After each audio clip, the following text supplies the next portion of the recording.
you're talking and also talk to us at the same time. So, okay. Thanks very much, Ben, and thanks for having me tonight. So I'm going to be talking about the National Railway Museum's Masterplan and how we're developing our site. Before getting into the detail, it's worth just noting the Railway Museum's position within the Science Museum Group. So we're one of 5 national museums. So we've got the Railway Museum in York, our sister site Locomotion in Shildon, the Science and Media Museum in Bradford, the Science and Industry Museum in Manchester, and the Science Museum in London. And then we also have a large collections management site called the Science and Innovation Park in Swindon. The NRM is all about showcasing iconic locomotives and celebrating engineering, as I'm sure you know. We're the most visited attraction in the Yorkshire and Humber region. We get about 750,000 visitors per year. 37% of our visitors are local, dwell time of about 2 hours per visit. And since opening in 1975, we welcomed almost 40 million visitors. So the museum's master plan is all about repositioning the NRM and Locomotion, our sister site, as a world-class museum that celebrates the past, the present, but critically also looking to the future of the railways. And by 2028, we will have invested a staggering 120 million in the estate to develop the master plan.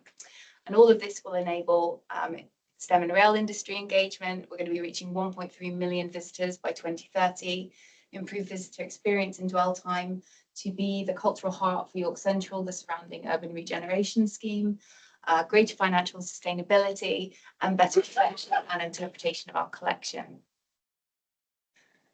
So the master plan is a huge programme of transformation. It's composed of 3 main projects in phase 1. So we've got Central Hall, Wonder Lab and New Hall, which I'll go into. And then we also have a really significant programme of rail vehicle moves, which of course Ben is going to be talking about, and also an estate transformation programme. So I think we're fixing pretty much every roof across our estate and making sure that we're future-proofing the estate as we go forward with new developments as well. So the master plan is really an opportunity that's brought on by York Central, which I'm sure you know is an urban regeneration scheme. York Central is one of the largest brownfield redevelopments, I think, in Europe, if not the UK, if not Europe. So the project will transform 45 hectares of underused land into a brand new quarter for York, with new residential, new commercial areas. And the Railway Museum is going to be sitting right at the heart of this. So the York Central area is that whole teardrop shape. Just to orientate you, you've got the station below there, and that's the Railway Museum estate there. So we're right in the centre of this massive redevelopment.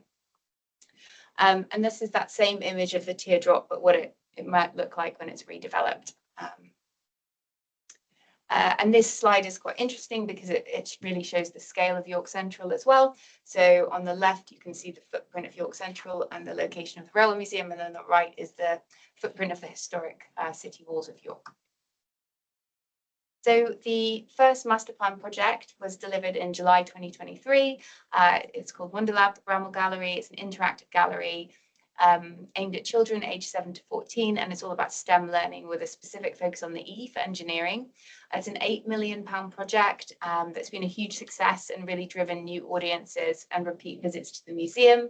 We've drawn on Wonder Labs across the group, so we've got Wonder Lab in Bradford and in London, and you know, we've seen how it's really driving science capital in an innovative way.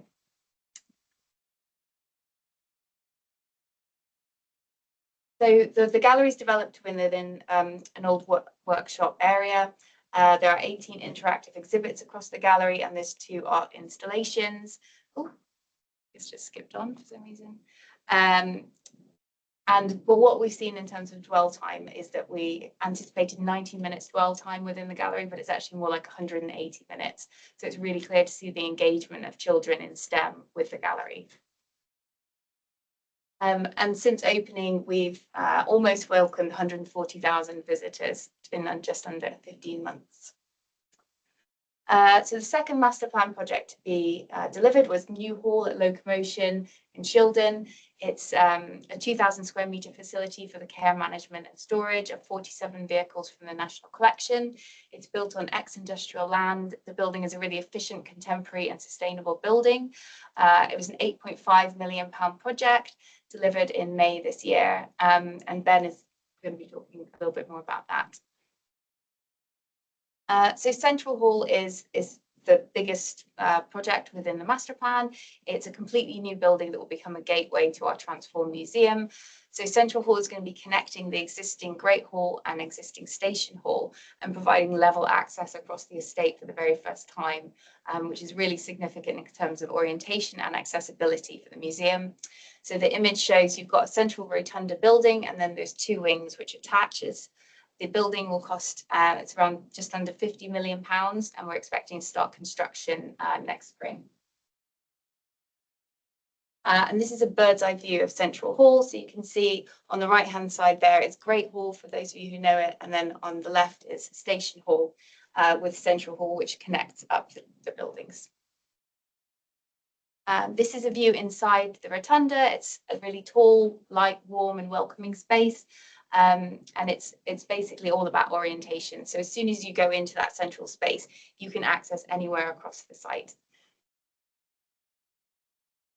So the east wing of Central Hall will hold a new commercial office. So we're going to have a 250-seat cafe with an external terrace and a large new shop.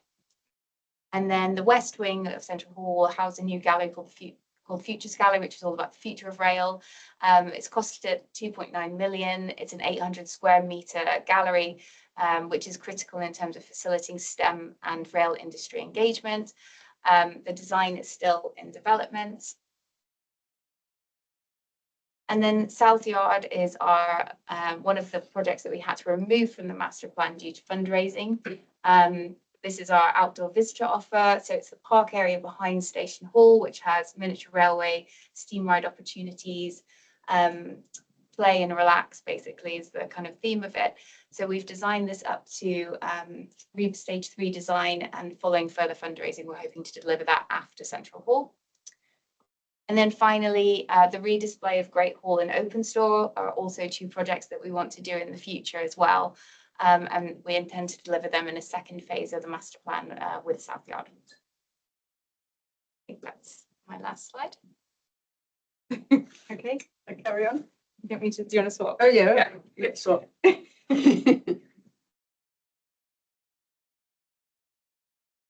Okay, so this is Tetris with tactics. So I joined the National Railway Museum back in February 22. It had a lack of storage. There were kind of 3 internal spaces, many rusting vehicles outside, not being looked after, with many vehicles not movable due to hazards, which are mainly asbestos and because of fragility and things like that. We had the national collection not telling the right stories or giving the visitors the experience that they should be getting. The master plan project was given the museum the opportunity to help solve these problems. And the Rail Moves project that I came in to manage wasn't just about a bit of shunting. I had to hit the ground running with planning and preparation for arranging the vehicles into the curatorial layout to tell the right story of the railway. In York, we had the Station Hall and Great Hall, and with locomotion in Shildon, which is on the Saltburn to Bishop Auckland line. For those that don't know, it's called a new hall was being built at the time. That had a deadline date of 47 vehicles needing to be in situ before the summer of 2024. So there is a long list of complexities. If this scrolls down, yeah, that had been needed to be overcome, which resulted in Judith McNichol, our director, saying that, yeah, she coined the phrase Tetris with tactics. Oh no, wait, I start on this slide, don't I? So this shows Cape Government coming through York. You can see the city walls there. It's a narrow gauge vehicle, so it was up at Shildon and it was blocking one of the roads at Shildon, but we needed to get other vehicles out from behind. It needed to move to York, so it was one of the first big moves that we did, and we moved that into York.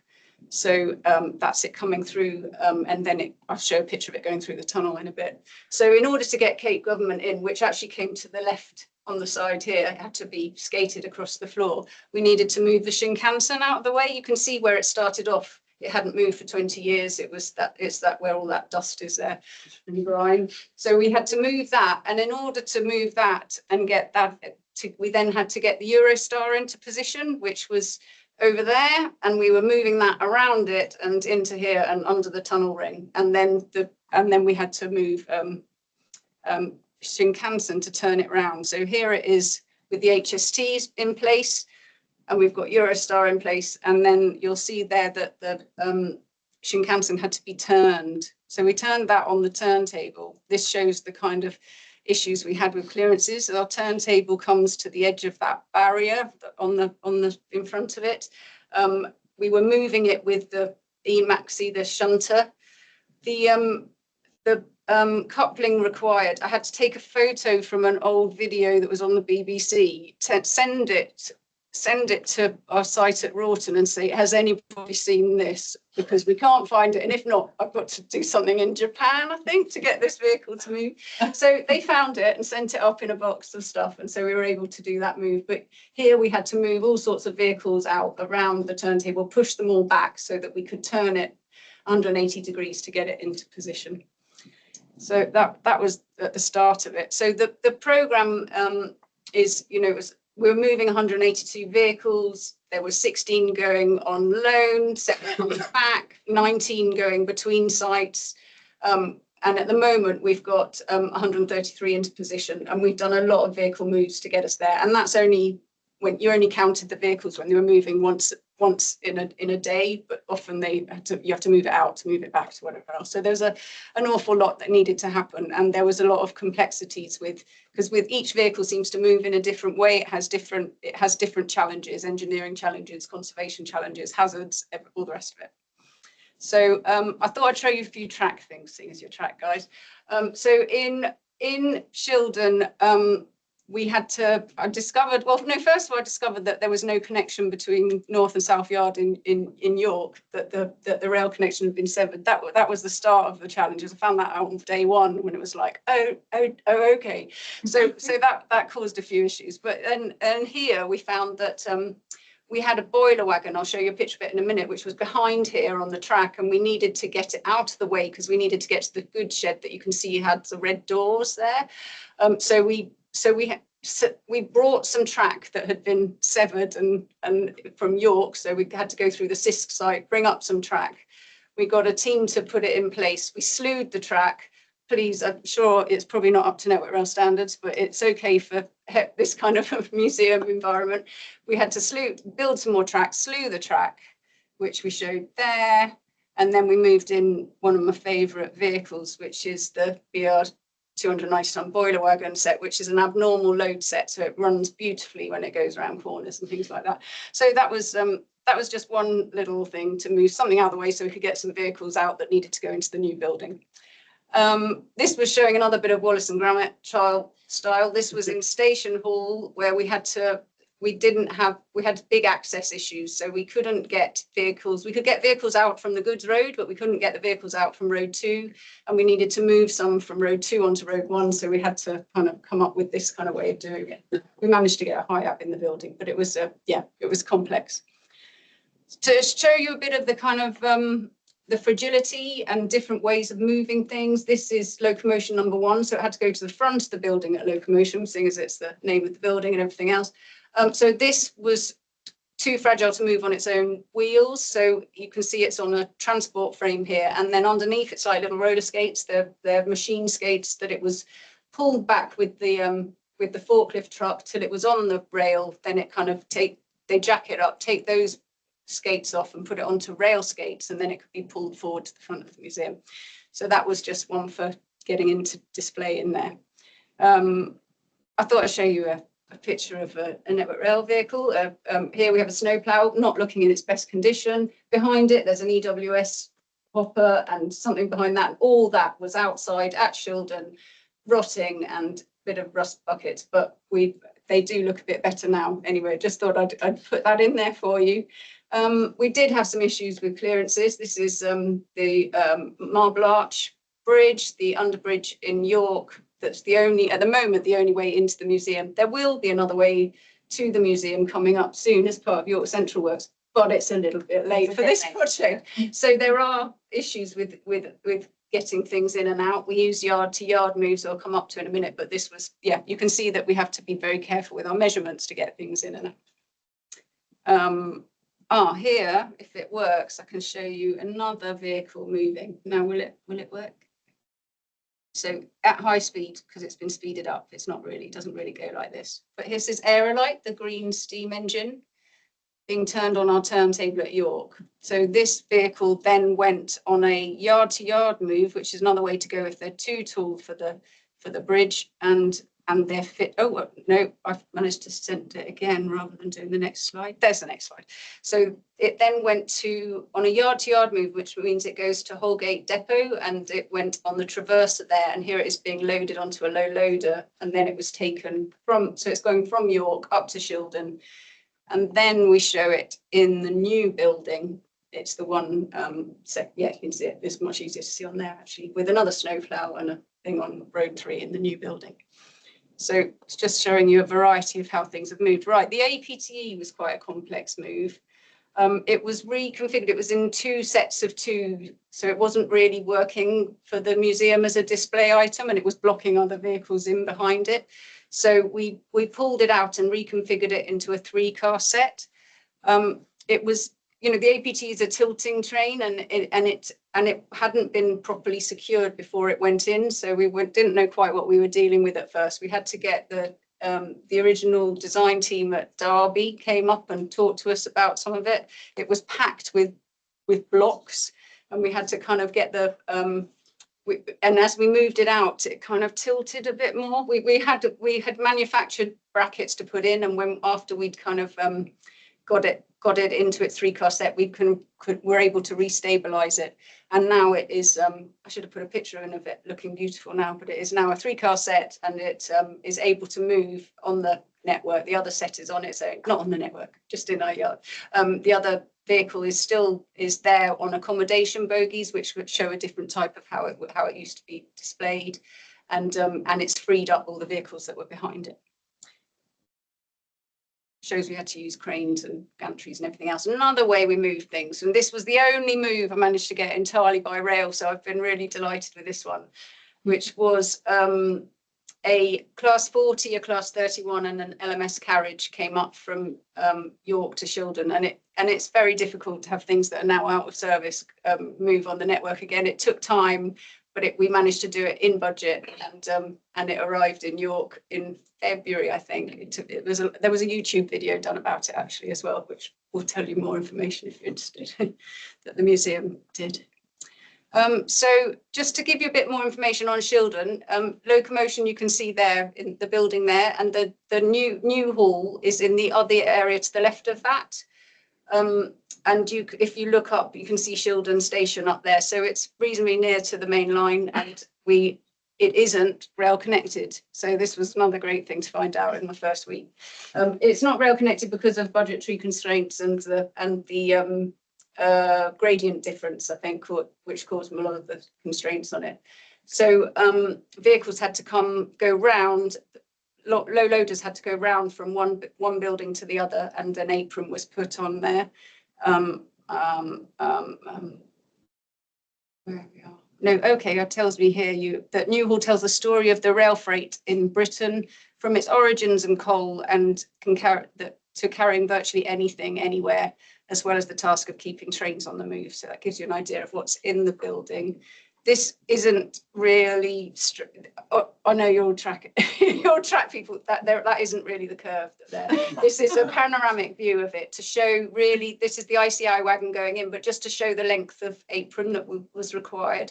We needed it to be as flat as possible and as long as possible, and we had to have quite a few strong discussions with the design team to make sure it got like that in the end, in order to us do it, because the vehicles are gravity fed. So there's a winch on the neck of the trailer just behind the tractor unit, and they slowly roll off. And so we then took off the points at the end of the ramp and used a battery shunter to push vehicles into the building. So here is the snowplow looking much nicer inside, and a tamper, and that road also had this, which is the Smith's crane that was reunited after kind of 20 years of people wanting it to be reunited, had its jib rigged and attached to it on a prop and with a wheel set under the prop so that we could move it in. It was probably one of the most complex moves. We had, now what's it called again? The Wickham plate layers trolley, which is tarped there because it rained every day. And we had to move the whole lot in together, which was quite a difficult feat, but we managed it, and it's now on Road 3 in the maintenance road in Newhall. It's complex stuff. This I'm just showing you because it could almost be a miniature railway. I love this in Newhall, and it shows the first vehicles that went in, obviously, and on the vehicle on the right with someone standing up there is a war flat with a tank on it, and so that went on a low loader. So we're doing triple layers coming through, but it worked. It was fine. It was all strapped down, and it's all in place now. Right, a bit on the planning side of things. So this showed at Shildon in Main Hall the initial plan. This was pretty much at the start. So at the top of Road 1 is the Cape Government before it moved, and it was blocking all the vehicles behind it. Anything that's red, if half the vehicle, oh, I'm going the wrong way. If half the vehicle's red, it was because it couldn't move or needed major asbestos work doing to it. Anything that was yellow was going to York. Anything purple was going to York. Anything green was going into the new building. Anything blue was staying there. Okay, white were going off on loan. I don't know why one of them's grey. It shouldn't be grey, but it was grey. So that shows you, that was just inside. Outside, that's the snowplow on the end, and all the EWS hopper, the LNER hopper, all the rusty ones at the end there. And that's the vehicles in the yard. So, there was quite a lot just there. We've got the same in York. We've got, Great Hall and Station Hall with this kind of thing going on in those places too. So then it turned into this. You see, it's looking a lot better now, isn't it? It's, the yellows have gone, the purples have gone, the red's gone pretty much, except those that were a little red dot just means they need to be monitored when they're moved. But we're starting to get more to in the right direction. Here is just before we were moving vehicles into the new building. So you'll see that all the blue ones are the main hall build vehicles, which were just shoved at one side of the building. In the bottom two roads, because it's the longer lengths on the apron, we had to have everything this side, even though the cafe was right there. And obviously we're doing all this in a museum. The museum's open, it's difficult stuff. And lots of things that were blocking things, but they were all color coded to what road they were going into in the new building. Then this shows what we spent quite a lot of time doing it actually physically with magnetic boards, because it was just the easiest way to work things out, and you caught lots of things when doing it that way. Because we were trying to get everything the right way round. I don't know if I showed no, it's on the next one. This show, I had to use AutoCAD in the end, which I'm no expert in, but I've learned quite a bit. And because space became critical, you needed to leave enough space for the cafe, yet everything got squeezed in more and more as near as we got to moving into the new building. And we were trying to leave as little as possible outside. All the conservation work was going on to vehicles in the building, out of the building. As soon as anything's conserved, you want it in the building. We shrunk wrapped some vehicles, like they put in cellophane, that kind of thing. We did whatever we could. This is the new building, showing the gaps that we needed to have between vehicles. If it had a star on it, it was which way round it was. Those with pale blue were a vehicle with another thing on top of it. The green blobs were what had to be coupled to something else, that kind of thing. So that was 47 vehicles went in, 24 needed to be the right way round. And to get it the right way round, because there was no turntable there, you had to either load it from the yard or from the building, because it swapped the way round it was going to be when it got there. We did a couple of crane lifts. We did 90 days of shunting, but there's also every move that had to go between sites and everything, and from that were on loan had to be counted into that as well, which aren't added in there. We're saying that the number of moves was 300, well, I don't know about that. And it was 9 days to get it into the new building, so we only shut the museum for, I think, 6 days, because Mondays and Tuesdays it was closed at the time. So we did really well in terms of that, and it was really good. It worked well anyway. Where have we got to? Right, just one more thing on Shildon was this was the move. 3 of these vehicles had to go. One had to come to York, and it's in Great Hall now. One's in Main Hall, and one's now in New Hall. These vehicles are old and fragile and were in Kilburn's warehouse, which wasn't rail connected at all up in Shildon. And these were, so this was an old paint shop, so the rail couldn't be screwed in, so it's loose. The chairs are loose. It's got the pits, and we had the only way out of the building was through this other track here. So it had to be put on spreader beams. The army got this in, so I was a bit worried when it came to this one. Everyone's like, "Oh, you're never going to be able to do that." The army brought this one in, but you know, we managed it. And then this shows you they moved it across. We used Allalees as the contractor this, so we went out to tender on it. And then you can see the 3 in a row that had to go to different locations. And then there it is. It was put onto rail skates and on a frame that was built to. A universal frame that would be used for skating lots of things around, and it went off by rail to one of the 3. I think that went to New Hall, that one. So it went straight there, from there straight in, so we didn't have to double move it. And then everything, because you showed the picture of it with nothing in there, Yeah. with the door shut. Here we are with the right vehicle, right road, right way around at locomotion. And then after we'd finished New Hall, it was very quick to sort out Main Hall because all the vehicles could move. There was hardly any left, and it took us hardly any time to get them all into their final layout, so they tell the story up there. So Shildon's pretty much done. That takes us to York, where Great Hall wasn't a purpose-built museum, and it was an engine shed, and let's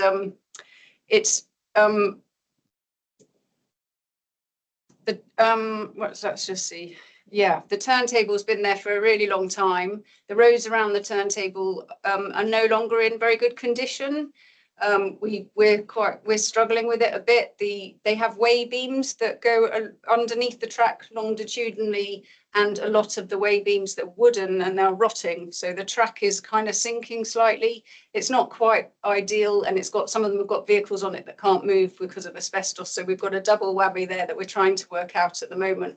We're going out to tender to try and to get a scope. We're getting a scope, and then we'll go out to tender for a design and repair project to get some of the roads sorted. I will go on to the next screen where we show, so just some more drawings for you. So this shows Great Hall as it currently is, and those vehicles in red are ones that need to have remediation and can't move till they have had that. Those in yellow aren't in final position. Those in blue are in final position, and the red dots around the turntable are roads that we think need repair. So although, you know, we're working towards getting it repaired, there's quite a bit still to do. This is how we're expecting it to be for when Central Hall opens, and hopefully for early next year. There's a lot of work that needs to be carried out with the roads, with the asbestos, and I think really in general it's been a highly complex, enormously rewarding, because every time it's like a program of projects, and every time you get a project done, it's a big tick, and everyone really notices. And when you walk out in the public, you know, you see the public talking about it. The visitor experience gets enormously when they experience it so nicely. It's just great, you know. So that's where we're at. And I didn't want to finish on that slide because that's a very boring one to finish on. Which was the one we decided? The first one, yeah. Sorry about this bit, but yeah, that's the end of that. Thank you. Okay, have we got someone monitoring questions online? Or if anyone has any questions online, feel free to drop them into the chat and pick them up from there. Any questions in the room? That photo of the where the carriages going under Marble Arch. How close would that look like if it was that close? I'm not sure I should talk about this. Is there anyone from structures here? It very close, and actually it wasn't on the wheels itself. The wheels weren't on the rail on the low loader. They were being hung from a lower level so that they could. So there were beams, spreader beams going through that were holding it in place just like that. I mean, honestly, it was very, very tight at the bottom. Well, it was very close to the floor at the bottom. It was very close, especially as you go out and up the hill, the other side. It was tight, but it'd been measured and they'd surveyed the bridge itself, and they knew it'd be all right. Once they've resurfaced it, no way. And they are. So they've resurfaced the road now, increasing the height by a few. Yeah, few inches. Yeah, so no longer do that, yeah. It was a road closure. We did it at night with a road closure. Yeah, going through low speed. Very low speed. And halfway in the tunnel, they disconnected the tractor unit in order to lower it, because you couldn't be on the normal roads like that. You just, you had any hump, you had grounded it. So yeah, it was just through the tunnel that it was at that level. And then they lifted it up again the other side to get it back up. Okay, question for you. You said south yard is that space, so the external landscaping is out of current scope. Is that right? Okay, yeah. Futures Gallery is still within the transformation project scope. Absolutely, yes, because Futures Gallery's in Central Yeah, Hall, but South Yard was originally part of the master plan, but just with rising costs to do with the delays as a result of York Central interfaces. But it's going to be an amazing space, and obviously it backs onto what will be a York Central public realm area, the new park. So I think there's lots of opportunities there. As I say, are there also opportunities, since York Central are partly to blame, the fact that they're going to partly get involved in funding that, since it's next to their public realm? You don't have to answer that, of course. Yeah, no, thanks. Really, really interesting to see it all, and thanks, Ben, as well. Yeah, some serious Tetris going on, but yeah. The problem with the museum has always been that it just had a load of stuff in it without any order. And it is, the new hall's fantastic to show. I recommend everyone goes up and sees it, particularly for the little Matisse tamper there that you can basically put in your back pocket. It's quite something. But yeah, new hall's really good. The old Cheddar Children is really, really good now. But yeah, particularly great hall when it's finished. The order is all Andy McLean's magical arrangement that he's dreamt up. It'll be really good. So yeah, it's really coherent up there. It seemed like it was quite chaotic at the start, but it's more coherent there, and we're just concentrating on York now to get that sorted. I guess building on that question, what role can the wider industry play? What role are you looking for the wider industry to play in shaping that futures exhibit?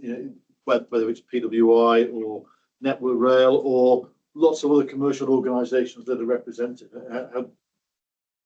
Of Futures Gallery. Yeah.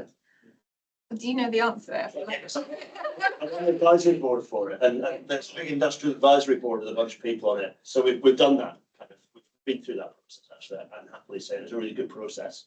I look forward to seeing what Rob comes up with the Rob Scargill, who's kind of overseeing it, and what he comes up with there. But to reassure you, Ben, yeah, there has been quite a lot of input from a lot of people and names and faces that will be very familiar across the industry, including my old mug.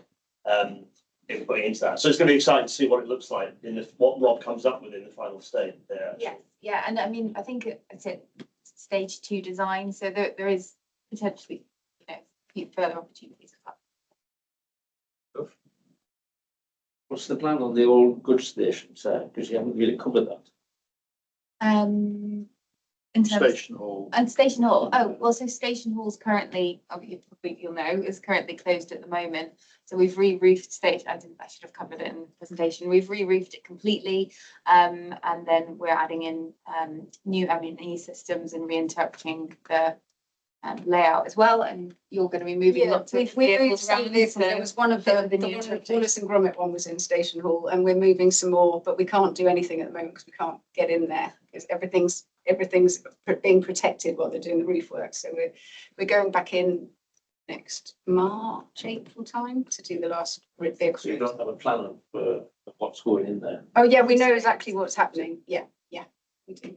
So will it still look something similar to? It will. It's mainly the roads that are being changing are mainly on road 1 and 2, the goods road, the ones nearest the station side. 1 and 2, those have moved. Those have changed, but the others are staying as they are. On another subject which you mentioned about the store, but Oh, open store. in for the future, what do you know of that might change on the store side? In terms of open store. Well, I think at the moment it's really early days, but I mean everyone loves open store. It's kind of like an element cave, isn't it? But I think the idea is that actually if we can reinterpret the collection items, then and tell another story. But yeah, just developing it at the moment. good, thanks. Good stuff. Okay, From sustainable point of view, are we doing anything on the roof with the solar or anything? I know. Yes, yeah. So Station Hall has all new solar panels. You can see it as you come down from the station, and then Central Hall is going to be a completely sustainable passive building as well. Great Hall does need to be re-roofed, but it's huge, so we haven't quite got to that one yet. question online. How much conservation work has been done on the exhibits? Anything more than simply stopping further deterioration? Yeah, although I would normally pass it to the Conservatives next to me. Well, quite a bit actually on vehicles going in to stabilise rust and to get them, so that they don't rust anymore. But they've also painted quite a lot, and a lot of work's been done to get it as much undercover as possible. I didn't say that in the presentation. The main thing was about getting things undercover, which having an extra building does. So yeah, a lot of work's been done to do that and get things undercover and restore them as much as possible.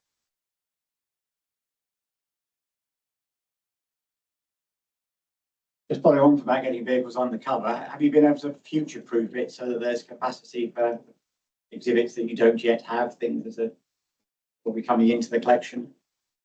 I think the future-proofing, no, because there's no additional space, I think. There's no additional space. We're very, very tight on swing space. Anything that moves, you need something else to go in its place at the moment. I don't know that there has been, but that's more a question for the curators, I'm afraid. I'm sure Andrew McLean would have a much better answer to that. He'd probably say yes. But from where I'm sitting, it seems like it's quite tight to get any space, and the buildings are full. Maybe they trade them, put things on loan. Things can go on loan, and then you can get other things in, that kind of thing. Feedback from Steve Valentine online. Fascinating presentation. Need to plan visits to both. If the STEM exhibition is now in the viewing gallery, where is heavy maintenance going to be done? Yes, so Wonderlab was refurbished within the old railway workshop. So we've got an external new workshop outside next to South Yard, and then we've also got an internal space. So we've basically re-provisioned what we needed to do within the workshop in multiple different spaces to enable us to use that large footprint. And what is being done in terms of telling the railway engineering discipline stories? That was going to be one of my questions, I guess. The NRM traditionally has been very locomotive and rolling stock centric, hasn't it? And I guess as a group of infrastructure engineers, we're all very keen to say what can we do and how will NRM better tell the infrastructure story. I think that's one. We need a curator. Where is he? We can take that away and get back to you with an answer. Is that? Yeah, because you recognise the question in terms of where we're coming from. There will be more though. There are much bigger plans for the infrastructure side, and also we're saying on a very shoestring budget, they've put back in the signalling stuff upstairs by the external viewing gallery. So if you want to go and nerd out up there is some stuff up there again. A very clever bit of cheap museum work, but it's a very nice job they've done up there.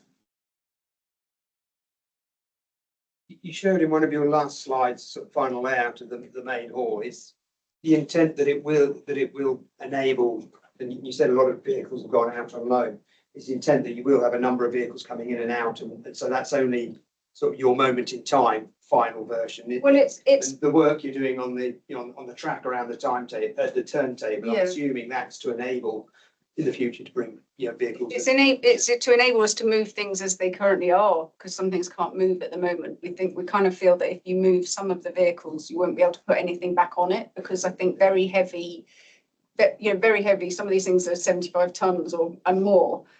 As soon as they come off, the rail just goes like that, and then you can't put anything back on it because it's out of gauge and sinking. So it's more to enable that. But this is a kind of layout of the head curator's his dream of how he would like to tell the story of the railway. And there are things on loan in places, and I don't know what the story is for them coming back and things going out there, but there are always vehicles on loan, a lot of vehicles on loan to different heritage places. I noticed you were using magnetic markers to move around. I found in the past Brio is very helpful. Yeah, we did think we needed something like Brio. We could have used Brio. Yeah, good idea. Other children's toys are available. I should say the next thing you could have done is actually model the whole lot at scale, couldn't you? Get the nerds up and show them to model the whole thing at scale, with the little. Well, yeah, that would have been good. I also, the thing I learned most from this project on a lessons learned is that I should have right at the beginning got someone to come and measure every single vehicle, because whoever you ask to do it internally, it comes out at a different size. It's never the same height. It's never the same length. It's never the same width. And then yes, you go to we look on Wikipedia or wherever else to get the measurements of it. But I mean, honestly, they're always different. It's ridiculous. So that's why it ended up in CAD. But still, who knows if we got them exactly right. Yeah, that would have been. I should have got paid someone to go and do that for me rather than having different people doing it. So yes, as a rail industry, what can we do to make your logistics job easier? I'm conscious that you said that from all the thousands of moves that have been made, then you proudly put a photo up showing 3 vehicles moving by rail. Yeah. Is that bureaucracy? Is that just a more interesting condition of the vehicles? Yeah, it was the condition of the vehicles. That there weren't many more that could have gone by rail, I think. Of those that were moving, there weren't many more that could have done. And there was cost implication, but say sending 3 was cheaper than sending 3 by road for those when we did it. Yeah, I was quite gutted we couldn't do more. And we would have been able to do yard to yard moves more easily if we hadn't lost the connection. But yeah. But we are going to have that connection. It is going to be back. Yeah. So I guess I don't know if it's a question for you or a question for Roland in terms of when that connection will be restored. Yeah, can you tell me? And also when another facet of the change programme there is Lehman Road closing and being diverted in order to allow Central Road to be built. Huge, presumably tied into the new bridge being built as well, and all of that. Yeah, getting things in and out because of Lehman Road it's difficult. Is there any insight on when that is? When's that bridge coming in? When's that bridge coming in? We're stockpiling at the moment because we've affected the track and we're going to tamp it. So the bridge is going a bit backwards. Is it mid-26? Don't want to commit here. It's short, isn't it? I'll ask you informally later. Well, the foundations are well underway, aren't they? Yeah, the foundations are well underway. We're well underway with lots of piling for the bridge, the main bridge, and Severus footbridge. So yeah, the new way into York Central is coming. So it's taken a while. And yeah, the NRS just a bit late. There's the new spur road.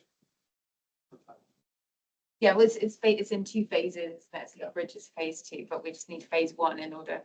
So phase 1 diverts the existing road around the back of the site. And then the Lehman Road stopping up order can be enacted, which allows us to start building the building basically.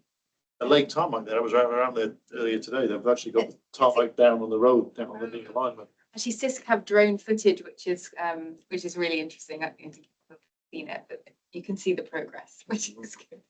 Well, in between time, so before the new bridge is in, but after Lehman Road is stopped up, our low loaders can't actually do the route because they're too wide, so you can't get around it. I did go, can we go? But actually I've just had to do the moves around that so that we don't impact on that.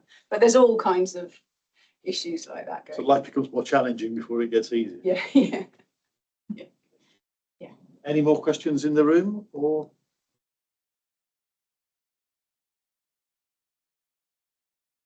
Okay. A fascinating presentation. I think hearing how the museum is evolving and moving focus, not just on the past, but also on the present and the future, is really exciting, particularly from an infrastructure perspective. Can't wait to see Central Hall completed. It'll make the place feel a whole lot different.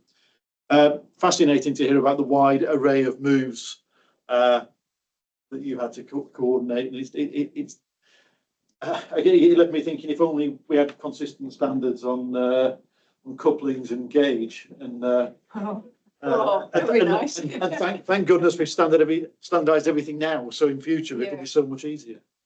He says cynically. Digital couplings. Yeah. We So- had huge problems moving one vehicle and we couldn't use, the drawbar was bent, so we had to rig up something from something else eventually as it came back from loan. And then the other day someone sent me a photo and that tucked in underneath somewhere there's an emergency drawbar on the vehicle itself, and it was like, no. You never know what you're going to find. So if we could say thank you in the usual way, that would be great.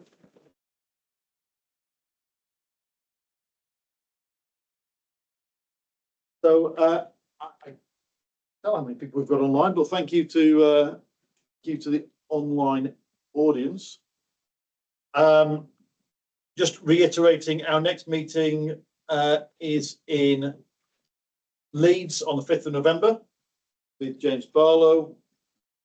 And then the 21st of November back here, track from an operations perspective. And then it's worth noting the December gathering is a week earlier, so it would have fallen on the 19th of December had we gone for the third Thursday in the month. We thought the chances of anybody showing up on the Thursday before Christmas was minimal, so we moved it to a week earlier, so that's now on the 12th of December rather than the 19th. And don't forget Gareth's book.